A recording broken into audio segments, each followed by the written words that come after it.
What's up, sunshine? Hope you're having an awesome day. I'm Coy Wire. This is CNN 10, and I have just 10 minutes to give you today's top stories, so let's get right to it.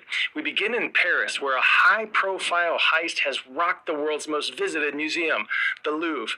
French officials say a crew of thieves broke into the museum's Apollo Gallery on Sunday, making out with priceless pieces of jewelry. Authorities say the highly coordinated robbery lasted just 7 minutes, and the thieves used everything from a handheld saw to blowtorches, even motorcycles to escape. And they did it all in broad daylight. They struck just after the museum opened to the public. Our Melissa Bell is at the Louvre for us with a report. Hello, Melissa. The manhunt continues for the 4 robbers believed to have been involved by French authorities in what's been described by the French press as the heist of the century. It was on Sunday morning at about 9:30 that they made their way up to that top floor window using a mechanical ladder mounted on a truck. They used very rudimentary equipment, things like an axle grinder, a blowtorch, to make their way in through that broken window you can see into what is the Apollo Gallery that houses some of France's crown jewels. As they left, the entire operation lasted just 7 minutes. They dropped the crown of Princess Eugenie, the wife of Napoleon III, making off with 8 other pieces of jewelry on motorcycles down this quay of the Seine River. Now, those pieces of jewelry of inestimable cultural value. We're talking about the brooches, the tiaras, the necklaces, the earrings worn by some of France's queens in the 19th century. For now, we've been hearing from some French authorities, one French senator in particular, who was asking whether it was even possible that these robbers were still in France. It is entirely possible, she suggests, that they fled.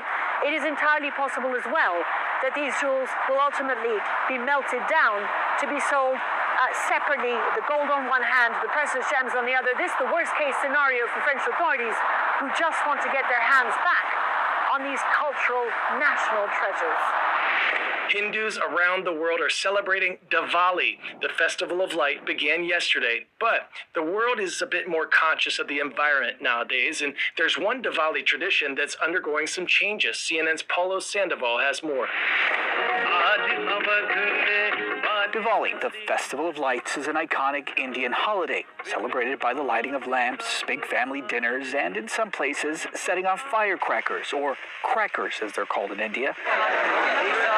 Vendors in New Delhi, they are stocked up with all types of illuminations to mark the occasion, which symbolizes the triumph of light over darkness. But some residents are worried that India's persistent pollution will once again put a damper on the festivities. I think we should not burn crackers, but rather spend a healthy and wealthy Diwali. The less the pollution, the better it is for us. The air quality index in the country's capital has been hovering at levels considered poor or very poor ahead of the holiday. And each year, the smog gets worse around this time because of crop burning and colder temperatures, which trap pollutants in the air. There are bans on traditional firecrackers in New Delhi to try to reduce pollution levels. But recently, the Indian top court permitted the use of so-called green crackers for a limited time during Diwali. Some residents say it brings some of the joy back to the festival. It's a good order. Every year, children celebrate Diwali with a lot of restrictions. This year, they can just celebrate, and that's why children are very happy. Manufacturers say the green crackers emit 20 to 30% less pollutants, but that's still a concern for environmentalists who say the crackers may be cleaner and quieter, but they still give off some harmful emissions.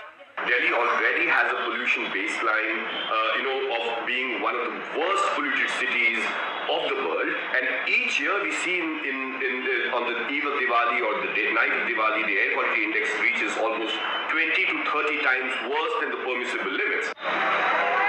Delhi's environment minister says preparations are underway to conduct cloud seeding after the holiday to clean up the air. The lights of Diwali are once again shining, but not without casting a spotlight on one of India's lingering health and environmental problems. 10-second trivia. What is the purpose of the ceremonial stomp performed by sumo wrestlers before a match? Scare opponents, drive away evil spirits, test balance, or impress judges? It's spooky season, so if you said drive away evil spirits, you are correct. Shiko, the dramatic foot-stomping exercise, is a spiritual cleansing. But with top division sumos averaging around 400 pounds, it's also an impressive display of strength. For the first time in more than 30 years, the legendary Grand Sumo tournament stepped outside of Japan straight into the hearts of Londoners. The event returned to London for the first time since 1991, marking just the second time ever that it's been held outside of Japan in the sport's 1,500-year history. Japan's top wrestlers drew crowds as they took in some of the city's most famous sights and posed for photos with new fans that quickly went viral. The sold-out tournament transformed London's Royal Albert Hall into a temple of sumo, complete with authentic soil and a sandoyo or ring, even a Shinto shrine roof. Grand champion Hosho Ryu ultimately claimed victory with a perfect 5-bout record. From one of Japan's most sacred traditions to a Tokyo-born football player who learned to kick on YouTube.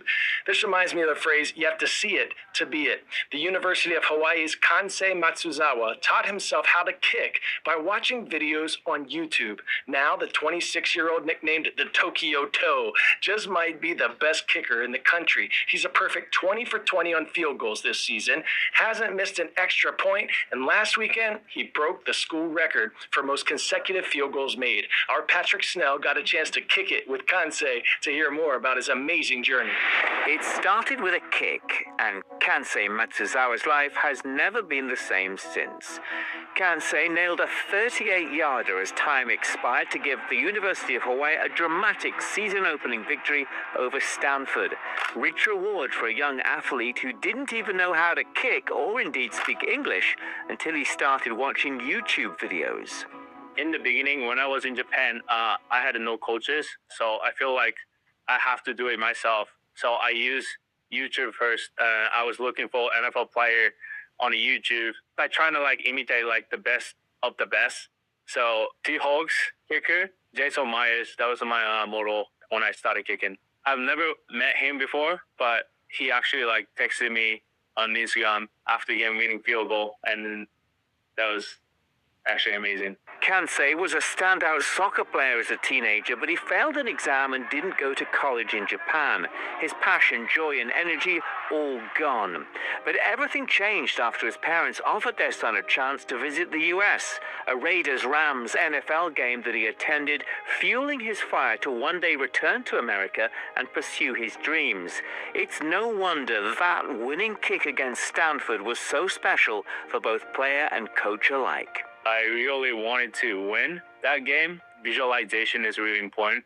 So I was ready for game-tying field goal and game-winning field goal. So I think all the work off the field is showing up on the field right now. I was crying like a baby, but I just told him, man, your parents are here to see this. That was the coolest part for me, was seeing somebody who works so hard and overcome so many battles and so much adversity to get that moment. And there's nobody that deserves it more than this kid, because of the journey.